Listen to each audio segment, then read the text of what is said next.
আজকে আপনাদের আমার কথা শুনতে হবে না, আজকে শুধু আপনারা দেখুন দেখুন আমার ছাদ বাগানের সৌন্দর্য, দেখুন আর উপভোগ করুন। প্রথমেই তো দেখালাম বেগুন, এরপরে লাউ গাছ হয়েছে সেটা দেখাচ্ছি, মরিচ গাছ, লাউ গাছ, চিচিঙ্গা আর কত রকমের সবজি হয়েছে। হ্যালো এভরিওয়ান, আসসালামু আলাইকুম, hope you are all doing well. ছাদ বাগানে এত এত গাছ হয়েছে যে অনেক কিছুর নাম আমি নিজেও জানি না। এই হচ্ছে গ্রিন ক্যাপসিকাম, এটা ছিল লম্বা জাত, আর এই যে গোল গোল এটাও গ্রিন ক্যাপসিকাম। এরপরে জানালা দিয়ে দেওয়া হয়েছে, এখানে উঠেছে করলা গাছ। করলা কিন্তু অনেক ধরে, আমাদের সবার করলা খেতে অনেক ভালো লাগে, করলা আমার অনেক পছন্দের। আপাতত ফুল হয়েছে আর অনেকগুলো ধরেছিল, সেগুলো তুলে নিয়ে যাওয়া হয়েছে। এখানে আমি ঢেঁড়স তোলার চেষ্টা করছিলাম, প্রথমে কেচি দিয়ে, কিন্তু হচ্ছিল না, হাত দিয়েও হলো না। এরপরে আমি আই থিঙ্ক কেচি দিয়েই কেটেছি। যা যা তোলার মতন সবকিছুই তুলে নিয়ে যাচ্ছিলাম। এদিকে আরো ফুল হয়েছে, ঢেঁড়স তো আরো তুলেছিলাম।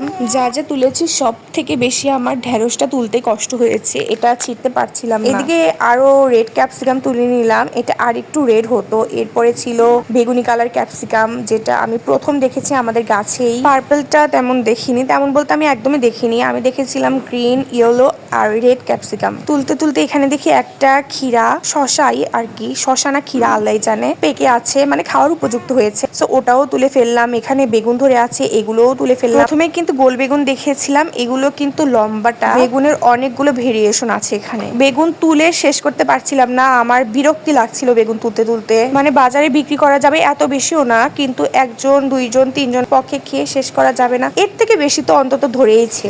যাই হোক, এখানে দেখতেছি আর একটা শশা ধরে আছে, তো এটাও আমি নিয়ে নিয়েছি। আবার দেখছিলাম লাউ ধরেছে কিনা, লাউ খুঁজলাম, কিন্তু না, লাউয়ের ফুল এসেছে, লাউটা ধরেনি। পাশেই দেখলাম অনেকগুলো চিচিঙ্গা ধরে আছে, এখানে একটা আরো চিচিঙ্গা আছে ওই সাইডে, যেদিকে আমি যেতে পারিনি। এই দেখুন সাদা বেগুন, এটা হচ্ছে সাদা গোলটা, আর চিচিঙ্গা এখানেও ধরে আছে। এই রে, আমার জগ তো প্রায় ভরে এসেছে, কিন্তু আরো অনেক অনেক কিছু ধরেছে। এই যে আম, এরপরে ধরেছে এটা কি পেয়ারা। বেগুন আরো আছে, বেগুন নিয়ে নিলাম। এরপরে নিয়েছিলাম কাঁচামরিচ, কাঁচামরিচ তো গাছ ভর্তি কাঁচামরিচে ধরেছে, এগুলো অন্য জাতের কাঁচামরিচ।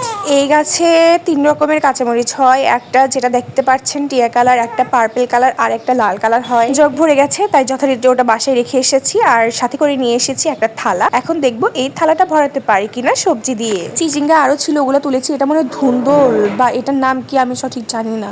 এখানে ছিল লেটুস পাতা, লেটুস আমি তুলেছি, কি করব জানি না, কিন্তু তুলেছি, হয়তো বা কিছুর ভিতরে দিব। দেখতে দেখতে প্রায় আমার থালিটাও ভরে এসেছে, কিন্তু আমার সবজি নেওয়া শেষ হচ্ছিল না। আমি এদিকে লাউয়ের ফুল দেখছিলাম, ভাবছিলাম তুলবো কিনা, ফুল দিয়ে বড়া বানাবো কিনা। পরে দেখলাম ফুল অনেক কম হয়েছে, এটা দিয়ে বড়া বানিয়ে লাভ নেই, তার চাইতে লাউই হোক। এইদিকে এসে দেখি ছোট বেগুন ধরেছে, এটা তো বেগুনি কালার বেগুনি, কিন্তু এটা গোল ছিল, ছোট।